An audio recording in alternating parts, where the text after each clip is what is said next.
விஜயோட அரசியல் எப்படி சார் பாக்குறீங்க? அடுத்த கட்டம் மாநாடு வச்சுட்டாரு. இப்போ அடுத்தடுத்த கட்டங்கள் அறிக்கைகள் ரொம்ப கடுமையாக விடுறாரு. ஒரு திரைத்துறையிலிருந்து போனவரை உங்களோட பார்வை எப்படி சார் இருக்கு? இது தவிர்க்க முடியாத ஒரு அரசியல் நான் பாக்குறேங்க.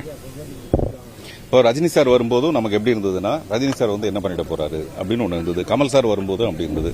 இப்போ மிஸ்டர் விஜய் வரும்போதும் அது மாதிரியான ஒரு விமர்சனங்கள் இருந்தா கூட அவருடைய எழுச்சி ரொம்ப பிரமாதமா இருக்கு. அது ஃபர்ஸ்ட் மேடையே நமக்கு மேடைன்னு தெரியாத அளவுக்கு ரொம்ப பிரமாதப்படுத்திட்டாரு அவரு. அடுத்தடுத்த நல்ல முன்னேற்றங்கள் இருக்கு. அகே நம்ம என்ன பார்ப்போம்னா, இதெல்லாம் தவிர்க்கவே முடியாது அரசியல்ல. அப்புறம் அவர் திமுகவை எதிர்க்கிறது தான் சரியான விஷயம். அரசியல்னா இன்னைக்கு யார் ஆட்சியில் இருக்காங்களோ, எம்ஜிஆர் அதை தான் பண்ணியிருப்பாரு. யார் வந்தாலும் அதை தான் பண்ணுவாங்க. அதனால அவருக்கு தனிப்பட்ட முறையில் திமுக மேல வெறுப்புன்றதை மீறி ஆளுங்கட்சியை எதிர்த்தாதான் அவங்க ஒரு ஹீரோவாகவே மாற முடியும். அதுக்கு மாற்றம் தானே அவங்க வரணும். அதனால அது சரியா தான் இருக்குன்னு நான் நினைக்கிறேன். தவிர்க்க முடியாத ஒரு சக்தியை உருவெடுத்திருக்காருன்னு நினைக்கிறீங்களா?